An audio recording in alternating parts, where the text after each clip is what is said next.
बिल्कुल। चलिए बाबू, तो sweetest love I do not go आप लोग पढ़ लिए, उसका ऑब्जेक्टिव क्वेश्चन भी कर लिए, है ना जी। तो यदि जो बच्चे पहला पोएट्री नहीं पढ़े हो, जा करके यहाँ पे कार्ड में यहाँ पे लिंक आ रहा होगा यूट्यूब पे, जा करके वहां से निकाल करके अपना देख लीजिएगा, ठीक है। आज सेकंड पोएट्री जो है सॉन्ग ऑफ माई सेल्फ, उसको हम लोग पढ़ेंगे, ठीक है ना बुआ। एकदम जोश के साथ में जुड़िए और जोश के साथ में पढ़िए, ठीक है। समय बहुत कम है और इसका पूरा उपयोग करना है। तो सॉन्ग ऑफ माई सेल्फ, पहले इसका पोएट्री पढ़ लीजिए, फिर पोएट के बारे में थोड़ा सा जानकारी ले लिया जाएगा। तो वो पोएट्री है, इसका नाम है सॉन्ग। इसका नाम क्या है बाबू? सॉन्ग मतलब गाना, ऑफ मतलब का, और माई सेल्फ इसको तनिक सट के रहेगा, ही तनिक हट गया है बेचारा, माई सेल्फ। तो सॉन्ग ऑफ माई सेल्फ का मतलब हो गया बाबू स्वयं का गाना। किसका गाना? स्वयं का गाना। और बाबू जानते हो स्वयं का गाना कौन गाता है? जो स्वयं में क्या होता है, मग्न होता है। जो व्यक्ति दूसरा के बारे में क्या करता है, सोचता है, उस स्वयं का गाना कभी गाइए नहीं पाता है। कितना कह रहा होगा सब कि सर स्वयं का गाना जब गाएंगे तो उसके बारे में कब सोचेंगे। तो बाबू सुनो, प्यार तो कभी हम भी करते थे, खूब बेशुमार करते थे। प्यार आज तुम भी करते हो, लेकिन बस फर्क इतना है कि तुम्हारी वाली अभी बची हुई है और हमारी वाली का शादी हो गया। बात समझे कि नहीं समझे? तो जब हो गया तो स्वयं का गाना हम तो गाना सीख गए, और जिस दिन तुम्हारी वाली का भी हो गया ना, उस दिन तुम भी स्वयं का गाना गाना क्या कर जाओगे बउआ? सीख जाओगे। बात समझे कि नहीं समझे? इसी के साथ में स्टार्ट करते हैं बाबू सॉन्ग ऑफ माई सेल्फ। इसमें कवि क्या कहते हैं तनिक सुनिएगा। कवि कहते हैं कि आई यानी कि मैं, सेलिब्रेट आनंद मनाता हूं, माई सेल्फ स्वयं, मैं स्वयं क्या करता हूं जी? आनंद मनाता हूं। एंड और सिंग गाता हूं, माई सेल्फ स्वयं, मैं स्वयं गाता हूं और स्वयं आनंद मनाता हूं। मुझे किसी और का आवश्यकता नहीं है कि कोई और गाना गाएगा तो हम उस पे डांस करेंगे, नागिन डांस। नारे पगला। कभी कहते हैं कि I celebrate my self and Singh my self, यानी कि मैं स्वयं गाता हूं और स्वयं ही क्या करता हूं? आनंद मनाता हूं। बात को समझे? आगे कभी कहते हैं एंड और वाट, जो आई मैं एज्यूम मानता हूं, और जो मैं मानता हूं यू आप सेल आप भी एज्यूम मानेंगे, यू सेल एज्यूम आप भी मानेंगे। कभी कहते हैं कि I celebrate my self and Singh my self, यानी मैं स्वयं गाता हूं और स्वयं आनंद मनाता हूं। एंड व्हाट आई एज्यूम, और जो मैं मानता हूं यू सेल एज्यूम, आप भी क्या करोगे? मानोगे। आप भी क्या करोगे बाबू? मानोगे। क्यों? क्योंकि क्योंकि एवरी एटम, प्रत्येक कण, बिलोंगिंग टू मी, मुझसे जुड़ा हुआ है। एज गुड, उतने ही अच्छे से, बिलोंग्स टू यू, आपसे भी क्या हुआ है? जुड़ा हुआ है। कभी कहते हैं कि रे पगला है ने सुन, जो हम मानेंगे ना वह आप लोग भी मानेंगे। क्यों? क्योंकि प्रत्येक एटम जो मुझसे जुड़ा है उतने ही अच्छे से वह आपसे भी क्या हुआ है? जुड़ा हुआ है। ठीक है बाबू, एक बार और थोड़ा सा पढ़ देते हैं और थोड़ा सा क्लियर हो जाएगा। आई सेलिब्रेट माई सेल्फ, मैं स्वयं आनंद मनाता हूं, एंड सिंग माई सेल्फ, और स्वयं गाता हूं, एंड वाट आई एज्यूम, और जो मैं मानता हूं, यू शैल एज्यूम, आप भी मानेंगे, फॉर क्योंकि every atom belonging to me, प्रत्येक कण जो मुझसे जुड़ा हुआ है, as good belongs to you, उतने ही अच्छे से वह आपसे भी क्या हुआ है, जुड़ा हुआ है। आगे कवि कहते हैं क्या, कवि जो है ना कलेजा को निकालते हैं। देखिए क्या कहते हैं, कवि कहते हैं कि आई, मैं, लोप, मैं भटकता हूं, मैं क्या करता हूं, भटकता हूं, एंड और इनवाइट, आमंत्रित करता हूं, माई सोल, अपने आत्मा को, मैं भटकता हूं और अपने आत्मा को आमंत्रित करता हूं। कहने का मतलब क्या हुआ कि कभी कहना चाहते हैं कि बाबू, मैं भटकता हूं, अपने आत्मा को आमंत्रित करता हूं, ऐसा वही व्यक्ति कर पाएगा जो स्वयं में क्या रहता हो, लीन रहता हो। जिसको केवल खुद से मतलब रहता है ना बाबू, वही ऐसा बात कर सकता है कि आई इनवाइट माई सोल, मैं अपने आत्मा को आमंत्रित करता हूं, उससे बात करता हूं। आप लोगों के पास तो इतना भी टाइम नहीं होगा मेरे ख्याल से कि 10 मिनट कभी अकेला में बैठ के और अपने जीवन के बारे में कुछ सोच लें, है ना जी। तो ऐसा थोड़ा सा खुद को भी समय दिया कीजिए, थोड़ा सा स्वयं में ही मग्न रहा कीजिए, बात समझें। आगे कभी कहते हैं कि आई, मैं, लीन, लेटता हूं, मैं क्या करता हूं, लेटता हूं, एंड और लोफ, भटकता हूं, एट माई इज ऑब्जर्विंग, और अपने तरीके से ऑब्जर्व करता हूं, चीजों को समझता हूं, चीजों को। अ स्पीयर मतलब होता है नोक, of summer grass, summer grass मतलब गर्मी के घास के नोक को ऑब्जर्व करता हूं, एहसास करता हूं। इस लाइन का अर्थ हुआ कि बाबू कभी कहते हैं कि मैं लेटता हूं और भटकता हूं और गर्मी के घास के नुकीलेपन को एहसास करता हूं। गर्मी के घास के नुकीलेपन को कौन एहसास कर सकता है, जो स्वयं में मग्न रहता हो, अपने बारे में सोचता हो कि क्या हो रहा है मेरे साथ, मेरे जीवन में क्या घटित हो रहा है। जो ऐसा सोचता होगा वही ना बाबू एहसास कर पाएगा। तुम लोगों का क्या होता है जी, क्या करते हो तुम लोग कि घास है, जल्दी जल्दी चलो, जल्दी जल्दी जल्दी जल्दी, कहीं गोड़ में हल ना जाए, बात समझे कि नहीं समझे, जल्दी जल्दी भागो, भागो जल्दी। तो एहसास करने के लिए स्वयं में क्या रहना होगा, लीन रहना होगा। और जो कवि हैं आपके वाल्ट विटमैन, या स्वयं में क्या रहते हैं, लीन रहते हैं। ठीक है बाबू।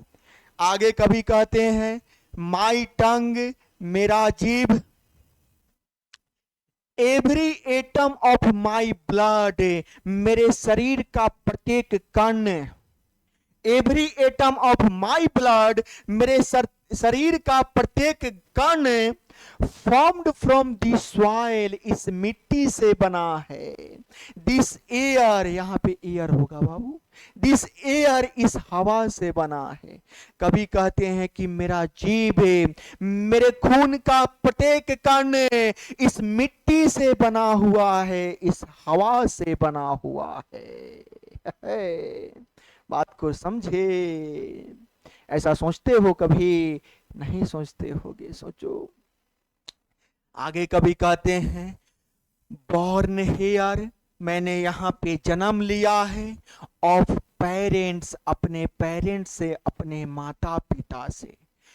Born hair from parents the same, और उसी तरीका से, सेम तरीका से मेरे मम्मी पापा ने भी अपने मम्मी पापा से, अपने पेरेंट्स से क्या किया है, यहाँ पे धरती पर जन्म लिया है।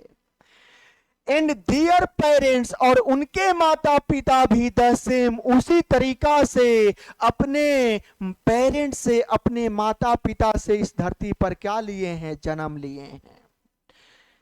बात समझे। कभी कहते हैं कि मैं इस धरती पर आया हूं अपने मम्मी पापा के कृपा से, और मेरे मम्मी पापा भी वैसे ही अपने मम्मी पापा के कृपा से आए होंगे, और उनके मम्मी पापा भी वैसे ही अपने मम्मी पापा के कृपा से यहाँ पे क्या हुए होंगे, आए होंगे।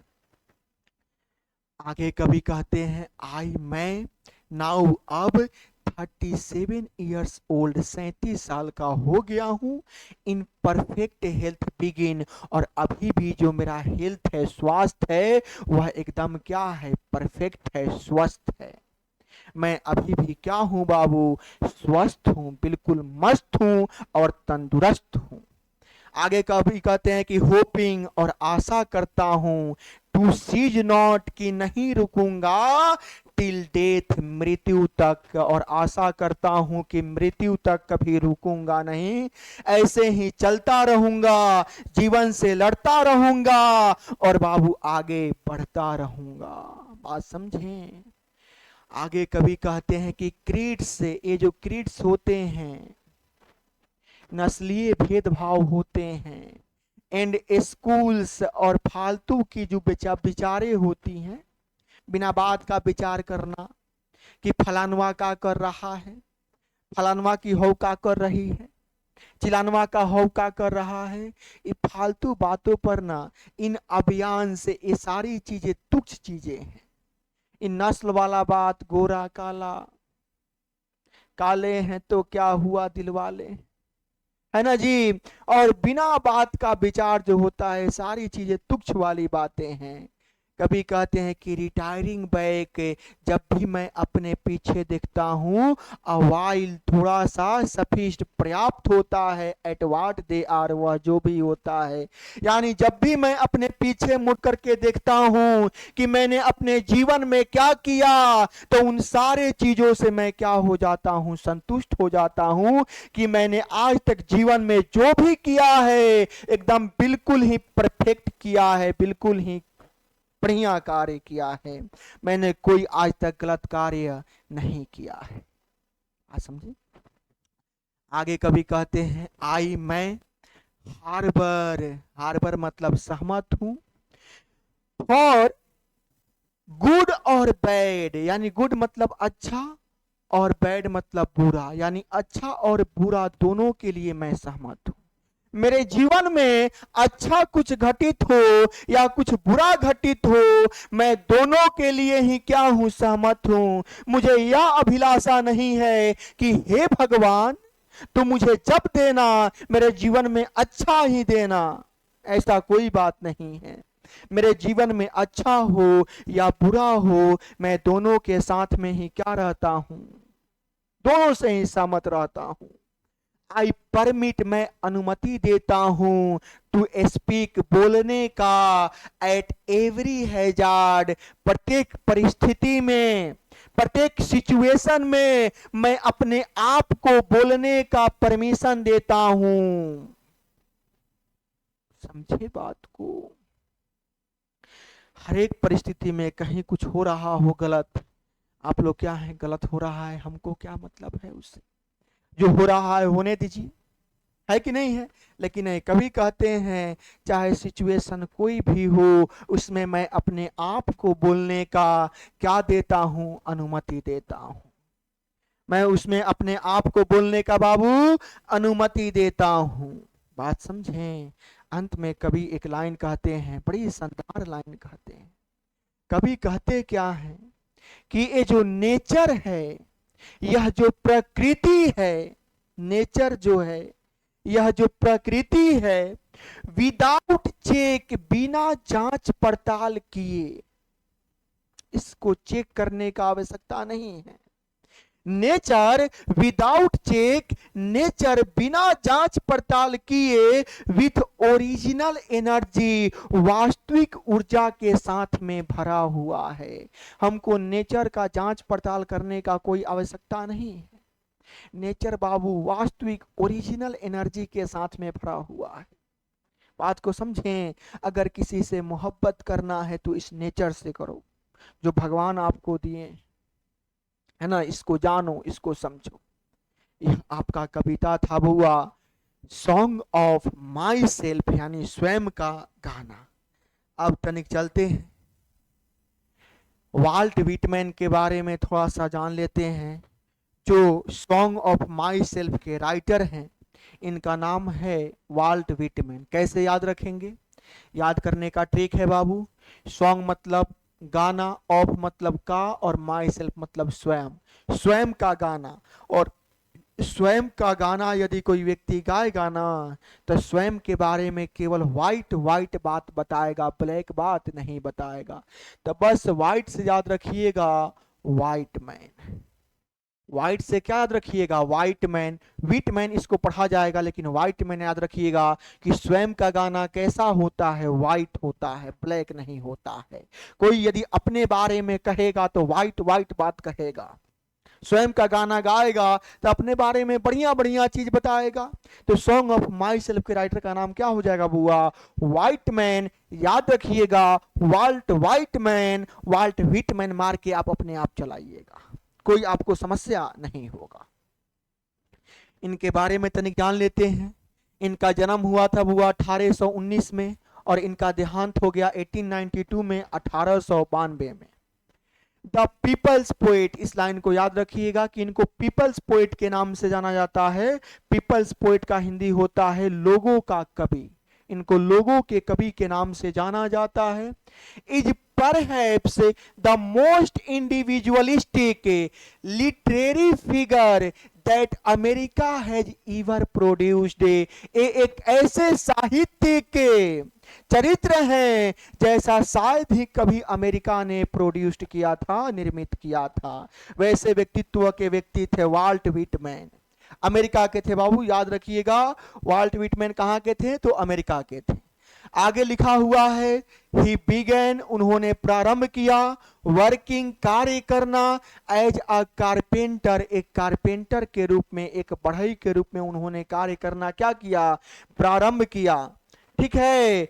बिफोर, पहले, किसके पहले? तो हिज 12th बर्थडे, अपने बुआ 12वीं जन्मदिन के पहले ही इन्होंने बढ़ई के रूप में कार्य करना क्या कर दिया? प्रारंभ कर दिया। सोच लो, 12 साल के उम्र में, जिस उम्र में तुम ओका बोका खेलते हो ना बुआ, उस उम्र में एक कारपेंटर के रूप में कार्य करना क्या कर दिए थे? प्रारंभ कर दिए थे।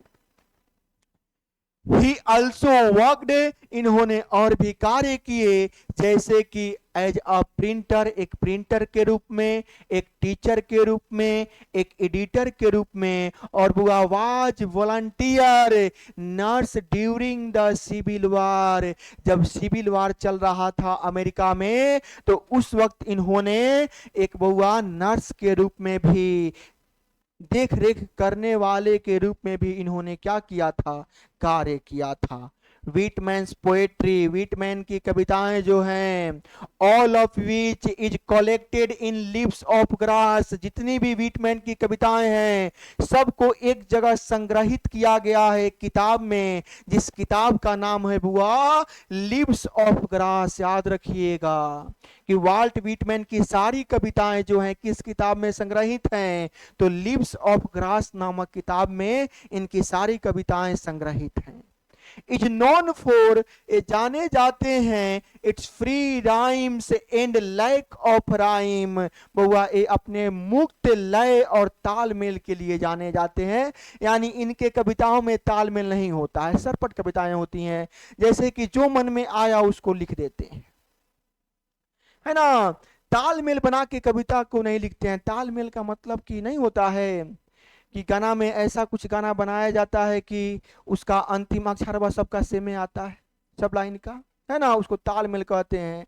ऐसे कोई गाना होगा, तुम लोग बहुत जानता होगा, कहो तो गा दे, लेकिन समय कम है, कितना गवाएगा सब। चलो, तो तालमेल का कमी होता है। Whitman first published it at his on expense इन 1855 1855 ईस्वी में, थोड़ा सा टाइपिंग मिस्टेक है, कोई बात नहीं है, समझ लोगे। 1855 ईस्वी में बउआ व्हिटमैन ने अपने एक्सपेंस से इन्होंने अपना किताब जो है लिव्स ऑफ ग्रास को क्या किया, पब्लिश किया पहली बार। तो लिव्स ऑफ ग्रास सबसे पहली बार कब पब्लिश हुआ था? 1855 ईस्वी में।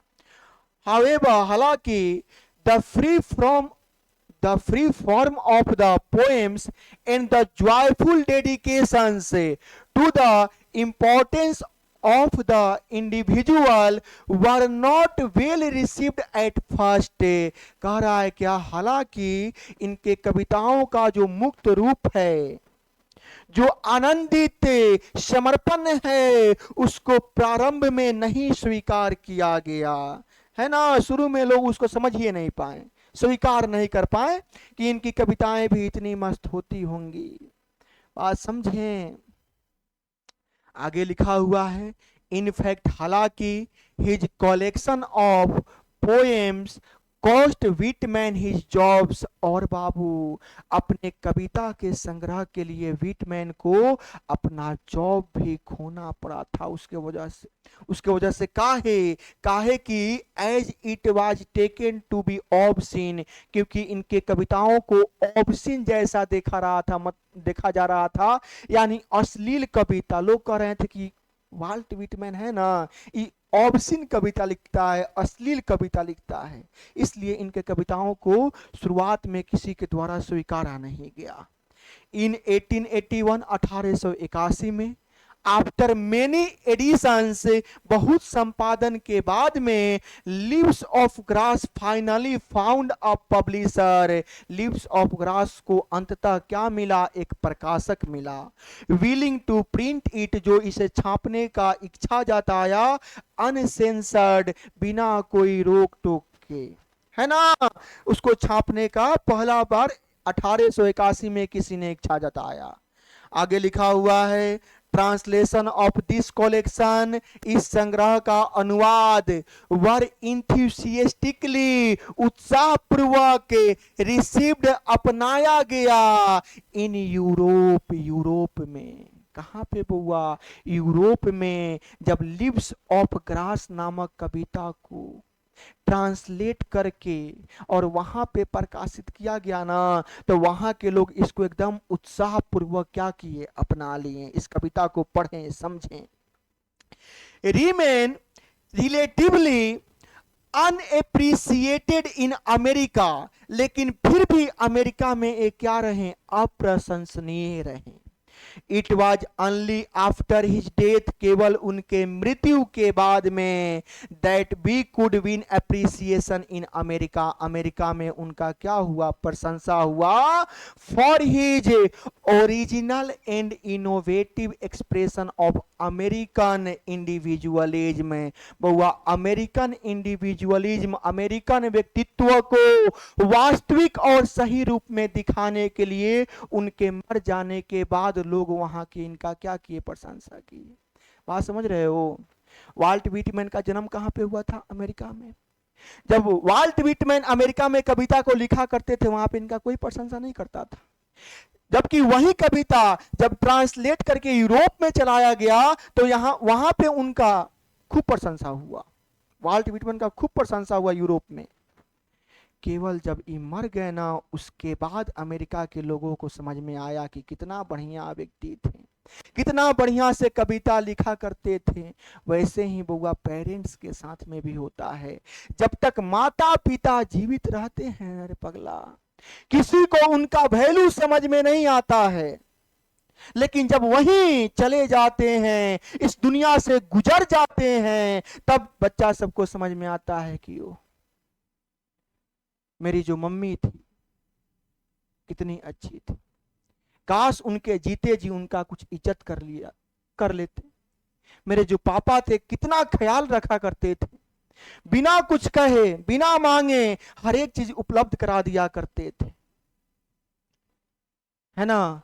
तो कुछ लोग ऐसे होते हैं जिनके जाने के बाद उनका महत्व समझ में आता है। वैसे ही वाल्ट व्हिटमैन थे, जब ये चले गए तब इनका महत्व जो है अमेरिका के लोगों को समझ में आया। आगे लिखा हुआ है कि हिज इम्पोर्टेंट वर्क से इनके कुछ महत्वपूर्ण कार्य हैं, जैसे आपको पता है लिव्स ऑफ ग्रास हो गया जो 1855 में प्रकाशित किया गया था, और दूसरा जो हुआ इनका महत्वपूर्ण कार्य है वो है ड्रम टैप्स। क्या बाबू, ड्रम नहीं ड्रम, यहाँ पे ड्रम कर लीजिएगा। ड्रम टैप से जो बाबू 1866 में क्या हुआ था, पब्लिश हुआ था। इनके दो महत्वपूर्ण कार्य हैं, पहला कौन, लिव्स ऑफ ग्रास, और दूसरा हुआ ड्रम टैप से जो 1866 में पब्लिश हुआ था। उम्मीद करते हैं कि आपको ये कविता बहुत ही बेहतर तरीका से समझ में आया होगा। अगर समझ में आया होगा तो वो लाइक को एक ठोक देना, ताकि समझ में आए कि आपको समझ में आ रहा है ना, ताकि आगे पढ़ाने में जो है थोड़ा सा मिले, एनर्जी मिले कि हाँ बच्चा सब देख रहा है, यहाँ तक पूरा वीडियो को देख रहा है, समझ रहा है सब। ठीक है, तो सॉन्ग ऑफ माई सेल्फ का ऑब्जेक्टिव क्वेश्चन जो है कल हम करा देंगे, आज आप लोग पोएट्री पढ़ लीजिए। ठीक है बाबू, मिलते हैं फिर अगले वीडियो।